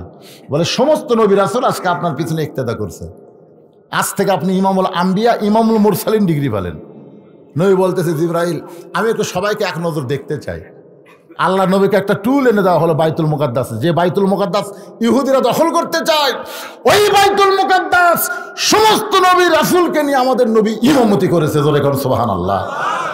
আল্লাহ রাসূল বলেছে কাবা ঘর আল্লাহর ঘর, বাইতুল মুকাদ্দাস আল্লাহর ঘর, কিন্তু কাবা ঘরের মধ্যে সমস্ত নবী আসতে পারে নাই, কিন্তু বাইতুল মুকাদ্দাসের ভিতরে সমস্ত নবী প্রবেশ করেছে। জোরে কর সুবহানাল্লাহ। ফজিলতের দিক দিয়ে বাইতুল মুকাদ্দাস কিন্তু কম না। সুবহানাল্লাযী আসরা বিআবদিহি লাইলাম মিনাল মাসজিদিল হারাম ইলাল মাসজিদিল আকসা। কোরআনের মধ্যে বাইতুল মুকাদ্দাস আছে না নাই? জোরে করে আছে না নাই? একটু খেয়াল করবেন, চতুর্থ আসমানে ঈসা আলাইহিস সালামকে আল্লাহ যখন নিয়ে গেলেন, ঈসা বলতেছে, আল্লাহ, দুনিয়াতে মানুষ যায় মরার জন্যে। মারাত্মক কথা, দুনিয়াতে মানুষ যায় বাঁচার জন্যে না, মরার জন্যে। এ আপনারা সত্য কথা কন না কেন? দুনিয়াতে মানুষ যায় কিসের জন্যে? আরো জোরে, যতই চেষ্টা করেন আপনি বাঁচতে পারবেন না, আপনাকে মহারা লাগবে। খুব চেষ্টা করতেছেন, যতই চেষ্টা করেন বাঁচতে পারবেন না, যতই চেষ্টা করেন বাঁচা যাবে প্রত্যেক দিন। ওই যে আব্দুল আলিম কইছে, মিশে মায়ায় বন্দি থাইকা করলাম কত খেলা, পশ্চিমে তাকিয়া দেখো তোমার ডুইবা গেল বেলা। এক পলকের নাই ভরসা, এক পলকের নাই ভরসা, মিশে সকল আশা, কখন বুঝি দারুণ ঝড়ে ভাঙবে তোমার বাসা। বাজান একটু মনোযোগ দেন। ঈসা বলতেছে, আল্লাহ, দুনিয়াতে মানুষ যায় মরার জন্যে, কিন্তু আমার যে মৃত্যু হলো না, আল্লাহ বলতেছে তোমারও মৃত্যু হবে। শুধু একজনই মরবে না, আপনার বলেন তো তিনি কে? কথা কয় না, জোরে কয় না। আপনার বলেন তো এই সময় কি ফেরেশতারা গেছে নাকি? এখানে ফেরেশতা আছে না নাই? আপনার কান্দে ফেরেশতা আছে না নাই? সবাই মৃত্যুবরণ করবে, কিন্তু একজনই মরবে না, তিনি কে? তিনি হলেন আমাদের আল্লাহ। কুল্লু মান আলাইহা ফানিউ ওয়া বাকা ওয়াজহু রাব্বিকা যুল জালালি ওয়াল ইকরাম। আল্লাহ বলে, ঈসা তোমার মৃত্যু হবে। এমনকি যে আজরাইল আমাদের জান কবজ করে, সে আজরাইল পর্যন্ত মরবে। আপনাদের কি মনে হয় আজরাইল মরবি না? ও কিন্তু মরবে। ঈসা বলতেছে, আল্লাহ, তাহলে আমার মৃত্যু কোথায় হবে? আল্লাহ বলে, কোথায় মনে করো? ঈসা বলতেছে, আল্লাহ, চতুর্থ আসমানে কি আমার মৃত্যু হবে? আল্লাহ বলে, ঈসা রে, চতুর্থ আসমানে তোমার মৃত্যু হবে না, তোমার মৃত্যু হবে দুনিয়ায়। আল্লাহ বলে, ঈসা বলে, আল্লাহ, আবার কবে নবী করে দুনিয়াতে প্রেরণ করবেন? আল্লাহ বলে, নবী করে না, বিশ্ব নবীর উম্মত করে তোমাকে প্রেরণ করব। যেই কইছে কোন নবীর উম্মত, সাথে সাথে সাল্লাম শুকরিয়া তার 4 রাকাত নামাজ পড়ে। আল্লাহ বলে, ঈসা, বিশ্ব নবীর উম্মতের কথা শুনে 4 রাকাত নামাজ পড়লা কেন? বলে, আল্লাহ, নবী হয়ে আমি যে খুশি হইনি, বিশ্ব নবীর উম্মতের কথা শুনে 100 কোটি গুণ বেশি খুশি। এই জন্য শুকরিয়া তার 4 রাকাত নামাজ পড়লাম। আল্লাহ কয়, হাবিব, ঈসা নবীর ওই চতুর্থ আসমানের 4 রাকাত নামাজ আমি ব্যথা দেব না, আপনার উম্মতের জন্য এশার 4 রাকাত নামাজ হিসেবে দিয়ে দিলাম। জামাতের সঙ্গে আদায় করলে ঈসা নবীর সমপরিমাণ সওয়াব আল্লাহ আমি দান করে দেব। এখন আপনারা বলেন, আজকে নামাজের ওয়াজ শুনে কোনটা বাদ দিবেন? বাদ দেওয়ার আসন আছে? খালি নামাজ ধরেন, কবরে যে 1 নম্বর প্রশ্নের উত্তর আপনি দেওয়া লাগবে না, নামাজে উত্তর দিবি। রাসূল বলেছে 1 নম্বর উত্তর যারা পারবে 2 নম্বর 3 নম্বর তাদের কাছে পানির মতন সোজা হয়ে যাবে। ধরে কেন সুবহানাল্লাহ। তাহলে কবরে 3টা প্রশ্নের উত্তর যদি দেয়, আল্লাহ রাসূল বলেছেন তার কবর থাকবে না, তার কবর থেকে হয় জান্নাতে নিয়ে যাওয়া হবে, না হয় তার কবরকেই জান্নাতের বাগান বানানো হবে। এখন আপনারা বলেন সেই নামাজ নিয়ে আমরা কবরে যাবার চাই? রাজি?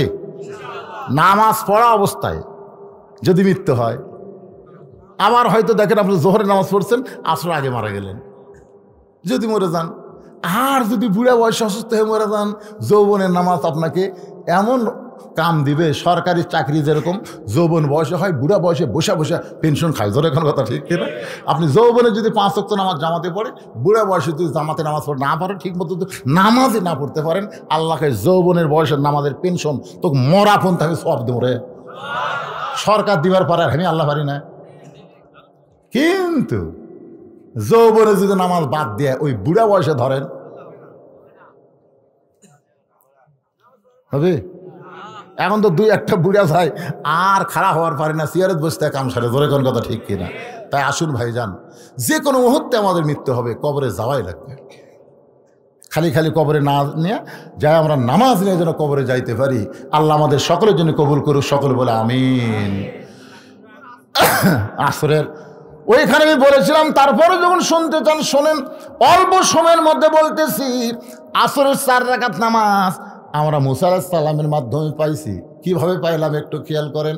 মুসা আলাইহিস সালাম ফেরাউনকে কলেমার দাওয়াত দিল, কিন্তু ফেরাউন কলেমার দাওয়াতকে গ্রহণ করলো না, বরং মুসা নবীকে আক্রমণ করলো। ফেরাউন তার দলবল নিয়ে মুসা নবীকে যখন আক্রমণ করে, মুসা নবী তখন বলে, আল্লাহ, ফেরাউন যে আমাকে আক্রমণ করতেছে, আমাকে হত্যা করতেছে, আমি কি করব? আল্লাহকে খাড়াই থাকি, দৌড় দে। তো মুসা আলাইহিস সালাম দৌড়ানো শুরু করছে। কিছুদূর পরে বলতেছে, আল্লাহ, এই ফেরাউনের ভয়ে, দলবলের ভয়ে আমি যদি নবী হয়ে সামনে দৌড়াই, জনগণ কবি কি? ফেরাউন ধাবলাচ্ছে, মুসা দৌড়াচ্ছে। আল্লাহ কয়, মুসা, ফেরাউন ধাবলাচ্ছে, তুই দৌড়াচ্ছি, এর মধ্যে হুকুম কার? আমার। দৌড়া। মুসা কয়, আল্লাহ কদ্দূর পর্যন্ত? দৌড়া, যেটি গেলে তোর পুরস্কার। আর ফেরাউনের সেই একেবারে সাগরের কিনারা এসে মুসা নবী ব্রেক। ফেরাউন কয়, এখন কোন দিক দিয়ে যাবি? এখন কোন দিক দিয়ে যাবি? মুসা বলতেছে, আল্লাহ, সামনে সাগর, 3 দিকে ফেরাউনের সৈন্য, এখন কেমনে যাব? আল্লাহ বলে, মুসা রে, আর একবার সাগরের দিকে তাকায় দেখ। মুসা নবী তাকায় দেখে আল্লাহ তাআলা লোহিত সাগরকে 12 লাইন রাস্তা বানায় দিছে। 12 লাইন। কয় লাইন? এই যে সিরাজগঞ্জ থেকে আমাদের বগুড়া আসতেছে, কয় লাইন? 8 লাইনে হবি। এখন আপাতত 4 লাইন চলতেছে। তাই বাড়ি ঘর ভাঙ্গা, দোকানপাট ভাঙ্গা, খালি গুঁড়া করে দিছে। জোরে কর কথা ঠিক না? আমি একদিন আফসোস করতে যা, রে, এই দোকানগুলো সব ভাঙ্গা দিল, এই হোটেলগুলো সব ভাঙ্গা দিল। এক দোকানদার করছে, হুজুর, আমার দোকানের দাম হচ্ছে 2 লাখ টাকা, পাচ্ছি 22 লাখ। কঠিন অবস্থা। দেখেন, একটা সামান্য রাস্তা করবার যায় সরকার এত টাকা খরচ করতেছে, আর সাগরের মধ্যে 12 লাইন রাস্তা। আল্লাহর খরচ কত? সুবহানাল্লাহ। আমরা এমন একজন আল্লাহর গোলামি করি, খালি হুকুম করলে হয়ে যায়। সুবহানাল্লাহ। টাকা মুসাকে বলে, যাও। মুসা এই 12 লাইন রাস্তা দেখে যখন রওনা দেয়, রাস্তার মাঝখানে গিয়ে বলে, মাবুদ, তুমি আমার জন্য সাগরকে রাস্তা বানায় দিলাম, আমি শুকরিয়া আতান তোমাকে সেজদা দিবার চাই। এক নিয়তে সাগরের মাঝখানে 4 রাকাত নামাজ আদায় করে। ওই 4 রাকাত নামাজ আল্লাহর এতই ভালো লাগে, উম্মতে মুহাম্মাদের জন্য আসরের 4 রাকাত ফরজ হিসেবে দিয়ে দিছে। ওই আসরের 4 রাকাত ফরজ নামাজকেও যদি জামাতের সঙ্গে আদায় করে, মুসা নবীর সমপরিমাণ সওয়াব আল্লাহ দান করে দিবে। ফজর থেকে কিন্তু শুরু করা লাগবে। রাজি আছেন? কবরে কোনো টেনশন করবেন না, কবরে কিছুই হবে না। নামাজ নিয়ে খালি ঢোকেন। আপনি জানাজা যদি নাও দেয়, জানাজা লাগবে না, কারণ নামাজে আপনাকে জান্নাতের দরজা পর্যন্ত হয়ে আসবি, তাহলে তো ঢোকা বাকি, ওটাও কি ঢুকে দেওয়া লাগবি? তখন নামাজি বলে, তুই কি মনে করিস নামাজ? আপনার বল নাই। ইতিমধ্যেই বুঝলেন, জান্নাতের দরজার দিকে নামাজিরা তাকাবে। তাকে কই হয় রে একের জান্নাত বারে খট্টস করে বসে গেছে। আল্লাহ বলতেছেন অসিকাল্লাযীনা তাকাউ রাব্বাহুম ইলাল জান্নাতি যুমারা। এই ফেরেশতারা এই যারা বসলো তুলে মার ধাক্কা। তখন এই নামাজি করে আল্লাহ তুলে ফেরেশতারা ধাক্কা মারবি, এক ধাক্কাতে আর এক দরজা লটস করে বসবি। কে ভাই বসলো কে জান? এই পাগলা, তোমাদেরকে বরণ করার জন্য আল্লাহ ৭০,০০০ দরজা বানাছে। একটা করে ধাক্কায় একটা করে দরজা পাড়ি দিয়া জান্নাতের মধ্যে যখন ঢুকবে আল্লাহ বলবেন সালামুন আলাইকুম তিবতুম ফাদখুলুহা খালিদিন। দুনিয়ার সমস্ত কাজ কাম বাদ দিয়া আমার ৫ ওয়াক্ত নামাজ যারা হাজরা দিলা, আমি আল্লাহ তোমাদেরকে পুরস্কার স্বরূপ এই জান্নাত দিয়া দিলাম। একবার প্রবেশ করো, ফাদখুলুহা, খালি একবার ঢোকো, খালিদিন, চিরস্থায়ী তোমাদেরকে জান্নাত দেওয়া হলো। সেই জান্নাতে যাওয়ার আশা যদি থাকে ফজর থেকে আমরা শুরু করবো ইনশাআল্লাহ। আল্লাহ কবুল করুক।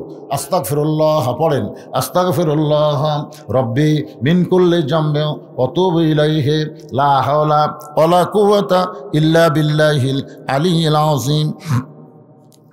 জি, জুম্মার নামাজ ওই আমার বানিয়াজান 40 পড়া আছে, ওটি হবে এক জায়গাতে সব আছে। তারপর আবার 29 তারিখেও আছে আপনাদের। হ্যাঁ, ও আচ্ছা আচ্ছা, এটা বলবো। আচ্ছা ঠিক আছে, আচ্ছা ওটাও বলবো, বানিয়াজান 40 পড়াত। আর ওই এটা বলাই লাগবে, এটা না বললে ক্ষতি। সেটা হলো কোন দিক হয়ে নামাজ পড়ছে। হ্যাঁ হ্যাঁ, এটা বলা লাগবে। আপনার যেটা শোনা লাগবে সেটার কথা খেয়াল নেই, ও নামাজ পড়ার কথা খেয়াল থাকে না, অন্যগুলো খালি শুনবে। আয়েশা আলাইহিস সালাম, আয়েশা রাদিয়াল্লাহু তাআলা আনহা আমাদের উম্মাহাতুল মুমিনিন, 3বার নবীকে দেখছে 9 বছরে। কয়বার?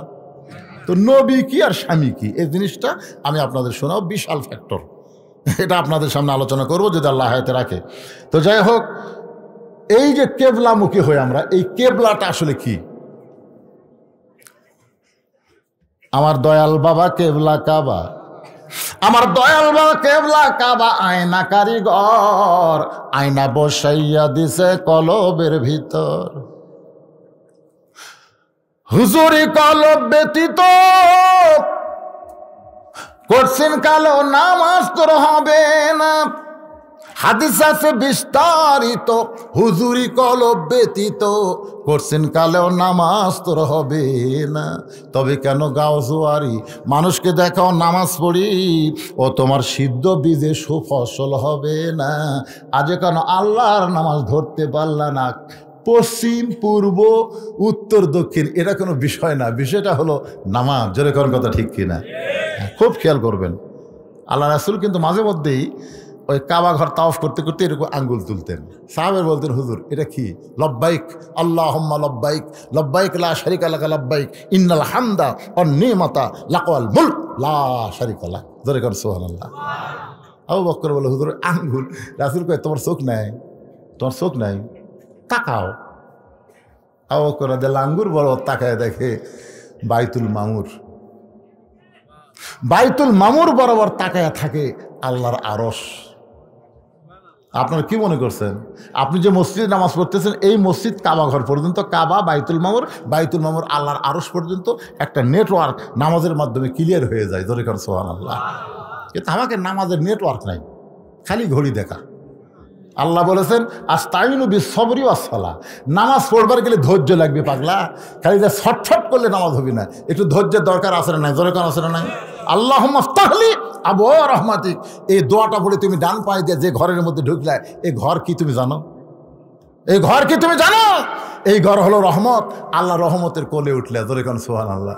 আর ওইখানে গিয়ে তুমি বারবার ঘড়ি দেখো, সময় মতো মুয়াজ্জিন ঠিকই আকামত দিবে, জামাত ঠিকই হবে, তোমাকে পাগলামি করে অতবার ঘড়ি দেখা লাগবে না। জোরে কোন কথা ঠিক কিনা? ঘড়ি যদি দেখবার চাও, ওই বাজারে যায় ঘড়ি দেখো। শয়তানের আড্ডাখানা বেশিক্ষণ আমার থাকা যাবে না, তাড়াতাড়ি আমার বাড়ির যাওয়া লাগবে। জোরে কোন ঠিক কিনা? যেখানে ঘড়ি বারবার দেখা লাগে সেখানে দেখো না, আর মসজিদের ঢুকলে খেলে ঘোড়া রোগ ধরে।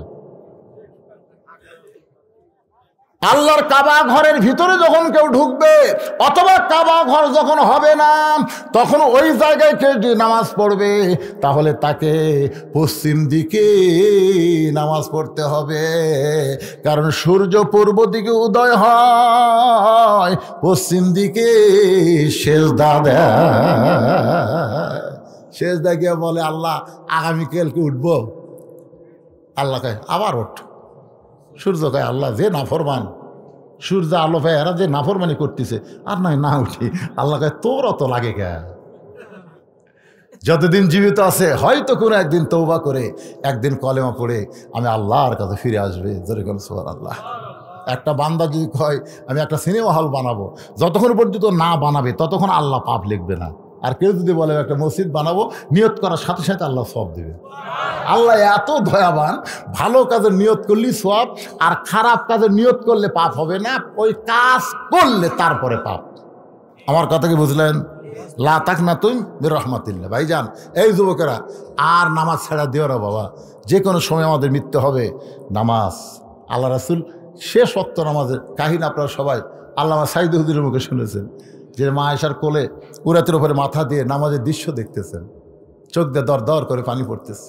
আয়েশা বলতেছে ইয়া রাসূলুল্লাহ, আজকে আমার বাবা এমতি করতেছে আর সাহাবীরা তার পিছনে কাতারবদ্ধ হয়ে দাঁড়িয়ে গেছে, আপনার মেহরাবে আমার বাবা দাঁড়াইছে, আপনি এই জন্যে কাঁদতেছেন। আল্লাহ রাসূল বলে আয়েশা, এই কান্না কোনো দুঃখের কান্না নয় আয়েশা, এই কান্না হলো আমার জীবনের সুখের কান্না। যে নামাজের জন্য তাইফের ময়দানে আমি রক্তাক্ত হয়েছে, যে নামাজ পড়তে গিয়ে আবু জেহেল উটের মরা উটের পচা ভুড়ি আমার পিঠের ওপর দিয়েছে, নবী নামাজের শেষ দাঁত গেছে, আবু জেহেল কয়েকজন মিলে ধরে একটা জায়গার নিয়ে আল্লাহ রাসূলের পিঠের উপর উঠিয়ে দেয়, গোটা উটের পচা ভুড়িতে নবীকে আর দেখা যাচ্ছে না। একজন লোক গিয়ে ফাতেমাকে বলেছে, ফাতেমা তোমার বাবাকে আবু জেহেল এইভাবে। ফাতেমা তখন খুব ছোট ছিল, দৌড়ে এসে ভুঁড়ি ধরে টানতেছে, কিন্তু ফাতেমা পারে না। ডাকতে বলে আল্লাহ, আমার বাবার মতন ভালো মানুষ দুনিয়াতে নাই, সেই বাবার সঙ্গে এমন ব্যবহার কেন করে? আল্লাহ তাআলার রহমত সাহায্য করে। জোরে গান সুবহানাল্লাহ। নবী সেজদা থেকে উঠে কাবা ঘরের কাছে গিয়ে কান্দে আর বলে, মাবুদ গো, তোমার নামাজের সেজদায় আমার পিঠের উপরে যারা ভরি দিয়েছে এদেরকে তুমি ধ্বংস করে দাও। চমকে ওঠে, যেই কইছে ধ্বংস করে দাও। আবু জেহেল, উতবা, শাইবা, ওলীদ বিন মুগীরা, এরকম নাম ধরে ধরে নবী গর্দা করলেন। বদরের যুদ্ধে ওই শালারা সব শেষ, এক শালাও নেই। আজকে যারা নামাজ পড়ে না, আজান দেওয়ার পরেও নামাজের খেয়াল যারা করে না, এরা হচ্ছে বেনামাজি আবু জেহেলের বংশধরের লোক। জোরগণ কথা ঠিক কিনা ভাই? এত কঠিন কথা বললাম এই কারণেই, মান তারাকা সালাত মুতাম্মিদান ফাকাত কাফারা। বুখারী শরীফের হাদিস, ইচ্ছা করে একক তো নামাজ যারা বাদ দিল এরা আল্লাহর সঙ্গে কুফরি করলো। নাউজুবিল্লাহ কর না কেন? এটা কি আমার বানানো কথা? বুখারী শরীফের কথা। তো তাই আজকে আপনারা মনে কষ্ট নিয়েন না। কিছু লোক হয়তো শুনতে চাইছিল মা ফাতেমার কবরের কথা, আমাকে বলছিল হুজুর কবরের গোরস্থানে ওয়াজ একটু ফাতেমার কবর কান্দে কান্দে কান্দে কান্দে বহু ওয়াজ করছি, কাম হচ্ছে না। বক্তাও কান্দে, শ্রোতারাও কান্দে, কান্দে কান্দে থুয়া যায় ওই কান্দার মতন। ছোট্ট একটা দৃষ্টান্ত দিয়ে মনোরোধ করবো, শুনবেন? কোন কান্দা? ওই কান্দা। এক টোপলা খাবার নিয়ে এক লোক যাচ্ছে, যাওয়ার সময় দেখে একটা ক্ষুধার্ত কুকুর রাস্তা দিয়ে যাচ্ছে, লড়বার পারতেছে না। মানে কুকুরটা এত ক্ষুধার্ত দুর্বল হয়ে গেছে, পা পিছনে পড়ে যাচ্ছে, আবার উঠতেছে, মানে ন্যাঙ্গল ভ্যাঙ্গল করে হাঁটতেছে। লোকটা খাবার টোপলা থুয়া কুত্তার পা ধরে বলতেছে, বাবা কুকুর রে, তুই না খায় খায় মরে যাচ্ছিস রে। দেখেন ওর টোপলার মধ্যে কি আছে? খাবার আছে, কিন্তু খাবার থুইয়া ওই কুত্তার পা ধরে কাঁদছে, কুত্তা রে তুই না খায় মরে যাচ্ছ রে। তখন আর একজন চিন্তা করে, কিন্তু কুত্তার পা ধরে কাঁদতেছে, এটা মানে বরকতের কুত্তা হবে। ওই আর পা ধরে কান্না শুরু করছে। কুত্তা কয়, আল্লাহ আমার যে শক্তি আছে এই শক্তি দিয়ে তাও কোনো জায়গার যা খাবার পাইতাম, কিন্তু এই দুই শয়তান যেভাবে আমার পা ধরলো আমি তো লড়বারই পারতেছি না। আর একটা লোক রাস্তাতে আসতেছে আর বলতেছে এটা বরকতের কুত্তা হবে। পাও ধরে যখন কাঁদতেছে আমিও কান্দি, ওই এক পাও ধরে কাঁদতেছে। আর এক লোক আসতেছে বলতেছে, জাগরি একটা পাও এখনো বাকি আছে। ওইও পা ধরে কান্না শুরু করছে। কয়েকদিন হলো আর একজন এসে কয়, হ্যাঁ পাও তো শেষ, কি ধরি তাকে নেওয়া আছে। কুত্তা জন্মের সোতা শুতিছে, আমার আর বাঁচার বুদ্ধি নেই। এরা যে হারে কান্দিতে আমাকে মেরে হেলতে হবে বাঁচানোর জন্য নয়। ইতিমধ্যে এক লোক এসে দেখে, কুত্তার পা ধরে কান্দো কেন? এই তুই লাশ ধরছু কে? আমার আগে এরা 4 জন ধরছে, আমিও ধরছে। কি জন্যে? এরা ধরছে, আমিও ধরছে। তুই কারো পা ধরলি? আমার আগে 3টা ধরছে। ছাড়। সর্বোত্তম যে ধরছে তাকে বলতে, ভাই তুই তো এই ধরার কাম শুরু করলি, কারণ কি? বলে কুত্তা না খায় মরে যাচ্ছে, তোর জগৎ পড়ে না? তোর না খায় মরতে যে কানতেছিস, টোপলার মধ্যে কি? টোপলার মধ্যে খাওয়া, কোথায় লাগলে আমি খামো, তোখান থেকে একটু কুত্তার সামনে দিলি তো খায়। ভাই কান্দা বড় সহজ রে, কিন্তু টোপলা খোলা যাবি না। আজকে আমাদের অবস্থা হয়েছে তাই, কান্দা বড় সহজ রে। ফাতেমার কথা কয়, আয়েশার কথা কয়, হাদিজার কথা কয়, জীবনে বহু কান্দালাম, কিন্তু টোপলা খুলবি কান্নো?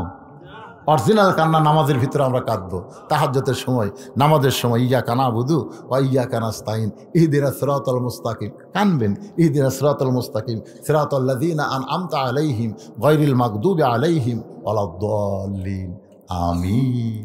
ওই জায়গায় আপনি কানবেন। মদিনা তো কান্না দেখছি, মক্কা তো কান্না দেখছি। ওরা নামাজের ভিতরে কান্দে, নামাজের বেড়া কান্দে না। কারণ নামাজের মধ্যে কান্নার সাথে সাথে চোখের পানি আল্লাহর দরবারে কবুল হয়। কানবেন, সবাই কানবেন। আল্লাহ সবাইকে তৌফিক দেখ। আল্লাহুম্মা আমিন। আল্লাহুম্মা আনতাস সালাম ওয়া মিনকাস সালাম তাবারাকতা ইয়া যাল জালালি ওয়াল ইকরাম। আয় আল্লাহ তাআলা, অনেক দিন পর ধুনুটির মধ্যে ঢুকে আল্লাহ ঘন্টার পর ঘন্টা তোমার কবরের পাথেও নামাজকে নিয়ে আলোচনা করেছে। আল্লাহ মেহেরবানি করে আজকের আলোচনা বক্তার শ্রোতা সকলের হেদায়েতের জন্য কবুল করে নেন।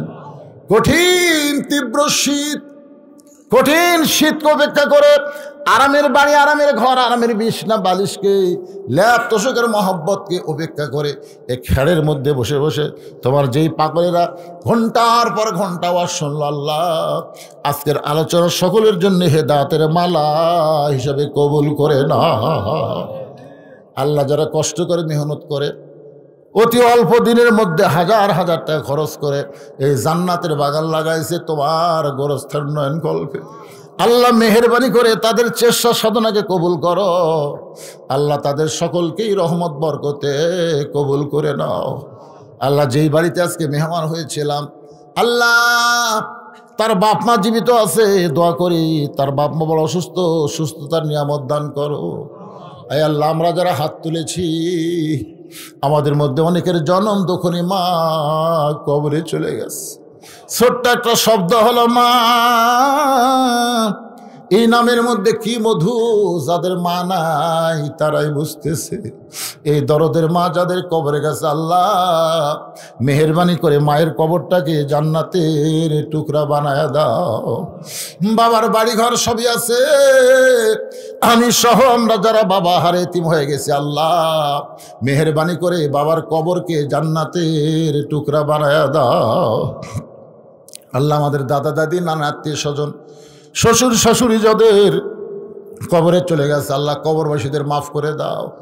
আল্লাহ এই গজারিয়া গোরস্থানের যত মুর্দা শুয়ে আছে, আল্লাহ যারা কবরে আছে, আল্লাহ সকলের কবরকে জান্নাতের টুকরা কবুল করো। আমার মা বোনেরা যারা পর্দার অন্তরে বসে বসে আলোচনা শুনেছে, আবিদা সালিয়া পর্দা নিচে কবুল করে মা ফাতেমার চরিত্র দান করে দাও। আল্লাহ গোরস্থান কমিটির সভাপতি, সেক্রেটারি, কেশিয়ার সদস্য যারা কষ্ট করে মিলেমিশে টাকা খরচ করে জান্নাতের বাগান লাগাইছে, আল্লাহ তাদের সকলকেই জান্নাতি মানুষ হিসেবে কবুল করে নাও। আল্লাহ গোটা বিশ্বের মুসলমানকে হেফাজত করো, খাস করে ফিলিস্তিনের মুসলমানকে আল্লাহ তুমি হেফাজত করো। ইসরায়েলকে ধ্বংস করে দাও আল্লাহ। এই পৃথিবী তোমার আল্লাহ, পৃথিবীর মানচিত্রে ইহুদিদের আমরা গন্ধ চাই না আল্লাহ। ইহুদিদেরকে তুমি ধ্বংস করে, ধ্বংসের কথা তুমি বলেছো, তাব্বাত ইয়াদা আবি লাহাবি ওয়া তাব। ধ্বংসের কথা কে বলেছেন? আল্লাহ। আবু লাহাবের হাত ধ্বংস হয়ে যাক। তা আল্লাহ যখন ধ্বংস চায়, আমরা তাই তোমার ঘরকে যারা নাফাক করতে আসে, তোমার ঘরকে যারা নষ্ট করতে আসে, এই ইহুদিদেরকে তুমি ধ্বংস করে দাও। সবাই করো আমিন। ইহুদিদের আল্লাহ তুমি ধ্বংস করে দাও। দুনিয়াতে থাকবে, তোমার অক্সিজেন নেবে, তোমার রেজেক খাবে, আর তোমার ঘরকে ওরা নাফাক করবে। আল্লাহ হাজার হাজার ফিলিস্তিন মুসলমান নর নারীকে ওরা হত্যা করেছে, শিশু বাচ্চাদেরকে ওরা হত্যা করেছে। ওদের মধ্যে কোনো মানবতা না, পশুর চাইতেও জঘন্য। আল্লাহ প্রায় 19,000 ফিলিস্তিন মুসলমানকে ওরা হত্যা করেছে। যারা দুনিয়া থেকে চলে গেছে, আল্লাহ তাদের সকলকে তুমি শহীদি মৃত্যু দিও। আল্লাহ যারা হাসপাতালে অসুস্থ অবস্থায় আছে, আহত অবস্থায় আছে, আল্লাহ তুমি তাদেরকে সুস্থতার নিয়ামত দান করে দাও। আল্লাহ গোটা পৃথিবীতে মুসলমানকে এক হওয়ার তৌফিক দাও আল্লাহ। আর বাংলাদেশের প্রতি রহম করো আল্লাহ। আর বাংলাদেশের প্রতি খাস রহমত করো আল্লাহ, খাস করে অত্র এলাকার প্রতি তুমি রহমত বরকতের দরজা খুলে দাও আল্লাহ। কত মানুষের জানাজার নামাজ আমরা পড়েছি, এই দুই হাত দিয়ে কত কবরে আমরা মাটি দিয়েছি। একদিন আমরা মরে যাব, যেদিন আমাদের মৃত্যু হবে দিনটা যেন জুমার দিন হয়, মাসটা যেন রমজান মাস হয়। ইমানের সাথে ইজ্জতের সাথে এই দুনিয়া থেকে বিদায় নেওয়ার কালে আমাদের জবানে জারি করে দিও লা ইলাহা ইল্লাল্লাহু মুহাম্মাদুর রাসূলুল্লাহ।